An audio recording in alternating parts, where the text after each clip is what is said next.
how to download videos on iPhone. Hey guys, in today's video, I'm going to show you how you can easily download videos on your iPhone. Just stick around till the end so you don't miss any key steps. Alright, first open Safari on your iPhone and head to a website that offers free downloadable videos. Two good options are pexels.com and pixabay.com. These sites let you download royalty-free videos that are safe to use. Once you're on the site, tap on the Videos tab to start browsing. Scroll through until you find something you like. When you see the one you want, tap on it to open the video page. Then look for the download button. This is important because not all websites allow direct downloads, so make sure you're using one that does.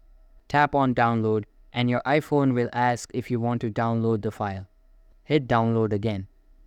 To check on the progress, tap the down arrow icon in the bottom left of Safari. Once the download is finished, tap on the video file. Then hit the share button in the bottom left and choose Save Video. That's it, it'll now be saved in your Photos app. And you're done. If this video helped you out, don't forget to subscribe, like, and hit the bell so you don't miss future tutorials. Thanks for watching and see you in next one.